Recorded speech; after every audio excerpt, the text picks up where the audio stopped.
Brooklyn is one of the cities in the United States that has been controlled by mafia groups. Even the police can't do anything about it. The mafia committed so many crimes and made the city a place for money laundering. Every week, crime money from the mafia would be deposited from one bar to another. The bar workers had no idea about it all and were forced to keep their mouths closed and do what was told to them by the mafia. One of the bartenders was named Bob. Despite his common appearance, he once worked as a cold-blooded assassin. Now he often attended church to calm his mind and heart from all his sins in the past that haunted him every time. One night, when he came home from work, Bob found an injured dog in a trash can in front of someone's house. When he was about to look at it, the owner of the house named Nadia addressed him from the back door. Nadia suspected that Bob was going to rob her house, but after seeing the dog that he held and how serious the injuries were, Nadia asked for Bob's ID card and then invited him inside to take care of the dog's wounds. Just before they entered the house, someone was seen secretly spying on them from afar. Inside, Bob wondered why would someone use the back door instead of the front door. Nadia explained that she lived all by herself and worried that someone would rob her house, so she always locked the front door and never accepted any guests. Looking at the dog's wounds that looked like someone abused it with a rock, Nadia expected this to be its former owner's fault. She said that during the day, she was busy with her job, so it was better for Bob to take care of it. Bob, who never had a dog before, hesitated and asked her to give him 2 days to think about whether he would adopt the dog or give it to an animal shelter. The next night, at the back of the bar, Bob asked what Marv would think if he tried to adopt a dog cub. Hearing that, Marv replied that a once cold-blooded assassin was never a perfect match with a small dog. Both of them then continued their work, but amid working, suddenly 2 masked robbers appeared in front of them. Don't think about it, just fill it. Fucking fill the bag! Fortunately, Bob oversaw one of the robbers' arms and saw a dead watch worn on it. After the 2 robbers left, Bob and Marv found the bar waiter lying badly injured. Marv then called an ambulance, and not long after, the police also appeared on the scene. When the police asked about the characteristics of the robbers, Bob explained that one of them was wearing a dead watch. The following morning at church, Bob kept thinking about the dog he found a couple of days ago. He finally decided to take care of it and went to Nadia's house because he couldn't calm down. That dog was named Rocco. Bob, who had no experience caring for dogs at all, asked Nadia to teach him. At the pet shop, Nadia accompanied Bob to buy various necessities and made a necklace for Rocco. After returning from the pet shop, a man was spying on them again, just like that night when they found Rocco. At night, Marv was seen secretly meeting one of the masked robbers from yesterday. Apparently, Marv was the one behind the robbery. He hired 2 criminals to rob his boss's bar due to gambling debts haunting him. Marv was furious with the robbers. Their carelessness yesterday beating the bar waiter badly caused him to call the ambulance and triggered the police visit. Marv then told the other robber to tell his friend to throw away his dead watch so the police wouldn't know their whereabouts. A week later, Bob and Marv were cleaning the back of the bar. When they were cleaning the snow, the mob boss who owned the bar named Chavka came there, all because of the news he heard about the robbery in the bar last week. He suddenly opened his van's back door and showed one of the grunts he tortured for betraying him. He then ordered them to get back all his money no matter what. He didn't want to hear any reason or complain about it. The next day, when Bob was taking Rocco for a walk in the park, he met Nadia. She offered to take turns taking care of Rocco every time Bob was busy at work. Handed the offer, he happily accepted it. Before separating, they both exchanged cell phone numbers, and from that day, their relationship grew closer.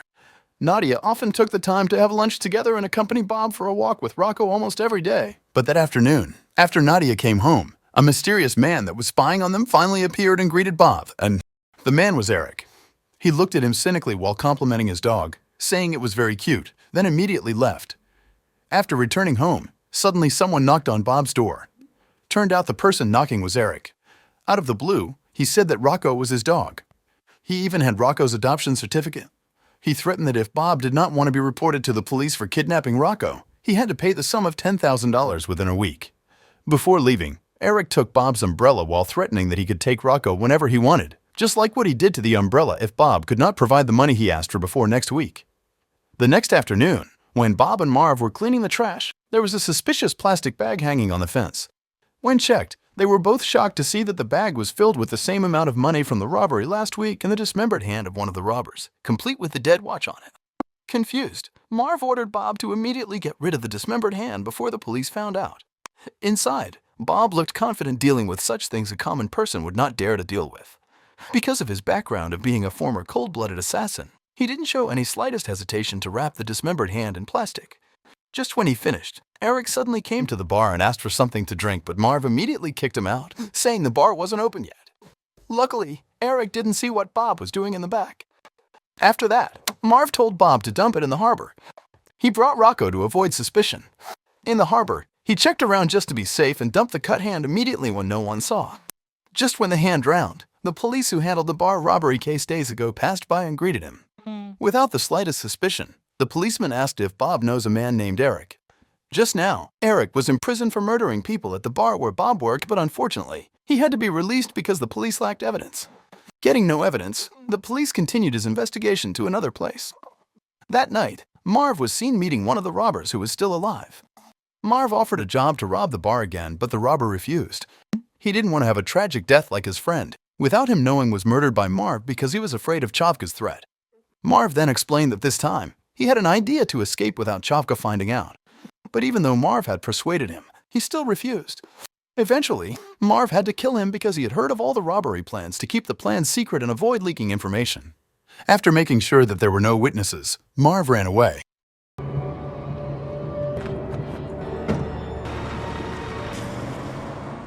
The next day, Bob went to Nadia's house to leave Rocco before leaving for work. There, he told her that a few days ago, there was a man named Eric claiming to be the owner of Rocco. When she heard Eric's name, her expression changed. Bob kept asking the same questions about Eric until she got angry and went away. At the bar, he vented about Nadia. Bob asked Marv and other bar patrons about how to handle a sulking woman. Everyone laughed and said that there were no men that could handle women in a bad mood. Not long after, Chavka came to the bar and asked for his money that was robbed several days ago and told the bartenders that there would be a money laundering transaction in 2 days at the bar. When Bob returned home, Nadia was there waiting for Bob in front of the house. Bob invited her inside, and that was when she explained everything. Eric was the ex-boyfriend that made her traumatized. To avoid a heartbreaking talk, he changed the topic and invited her for a drink to enjoy the night together. They talked about many things until dawn. Bob then took her home. Before leaving, she thanked Bob for the night, even though it was just a casual chat. She thanked him for the heartwarming night. After years of being haunted by guilt, Bob finally was able to smile again, but when he returned home, he saw the umbrella that Eric took yesterday inside Rocco's cage. He was not aware that while taking Nadia, Eric must have secretly entered his house. The next morning, because he felt that Eric's actions had gone too far, Bob went to Eric's home, which he knew from Nadia. Eric said that he just wanted to give a warning that if he didn't pay until the due date, he would torture Rocco, just like in the past when Bob first found it in the trash. Eric seemed to not care about Rocco at all. His intention from the very beginning was just to blackmail Bob because he was jealous of seeing him together with his ex-girlfriend whom he still loved, Nadia. While holding back his anger, Bob said he would pay the ransom at the bar the day after tomorrow. The next morning, Bob found out that Marv was sick and decided to give him a visit. While sitting on a couch, Marv told him that he would need to take another day off the next day so he wouldn't be there to help Bob take care of the money laundering transactions at the bar. Bob was suspicious and asked if Marv still wanted to rob the money from the bar again. Turned out Bob already knew that Marv was the evil brain behind the robbery weeks ago and pretended not to know to keep away Marv from the trouble. This time, he warned Marv to cancel his stupid plan and to never underestimate Chavka.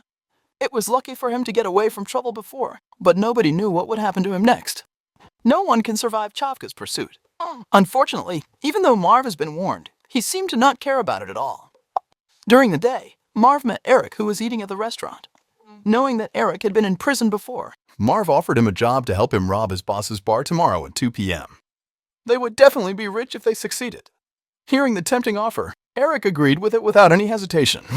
Marv warned him to stay focused on carrying out the robbery plan and not to mess around with Bob since he considered him a dangerous person. The next day, Eric sneaked into Nadia's house. Not long after, when Nadia got home, she was surprised to see her ex-boyfriend inside her house. At first, Eric was nice to her. He just wanted to say that he was still in love with her and wanted her back. She kept telling Eric to go away and made him angry. He forced her to come with him to the bar where Bob worked and told him that they were back together so he would leave them alone. Bob was surprised to see Nadia and Eric together but couldn't bother since he had so much to do. He had to serve the patrons as well as took care of the money laundering transaction. Bob tried to hold back his anger seeing Eric, who kept teasing Nadia. Eric then approached Bob and told him that he and Nadia are officially back together. Bob pretended not to care about it. On the other hand, Marv waited across the bar for the money laundering transaction to finish. Hours passed. When the bar was about to close, Eric went out to call Marv. Nadia then explained that she was forced to obey Eric and was threatened with death if she refused. When Eric returned, Bob gave the ransom Eric was asking for the whole week, but instead, Eric told Bob to give all of Chavka's money that was in the safe while threatening him with a gun. Strangely, Bob wasn't afraid at all. He looked so calm and casually started to tell his dark past as a ruthless mafia. His innocent look now was his penance to his sins in the past. Every week, he diligently attended the church to repent and to be a better man. Bob felt sorry for Eric. Instead of taking all the ransom money, he tried to wake up the sleeping beast inside of Bob. He was shot to death.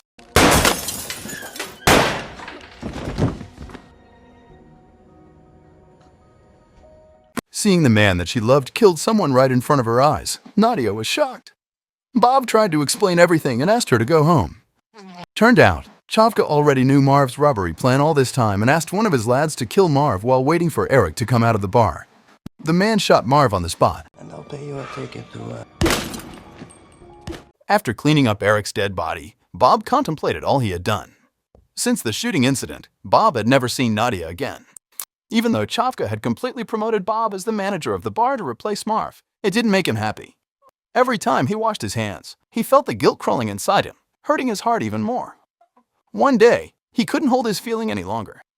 He visited Nadia because he missed her so much. He asked her to have a walk with him and Rocco. He told her to choose to go inside and prepare herself to walk with him or stay inside and never came back. She went inside her house without saying a word. Seeing the woman he loved walk away, Bob felt heartbroken. He was afraid that Nadia wouldn't come back, and that means he had to leave her forever. Bob waited there, standing still until finally the sound of Nadia's shoes is heard.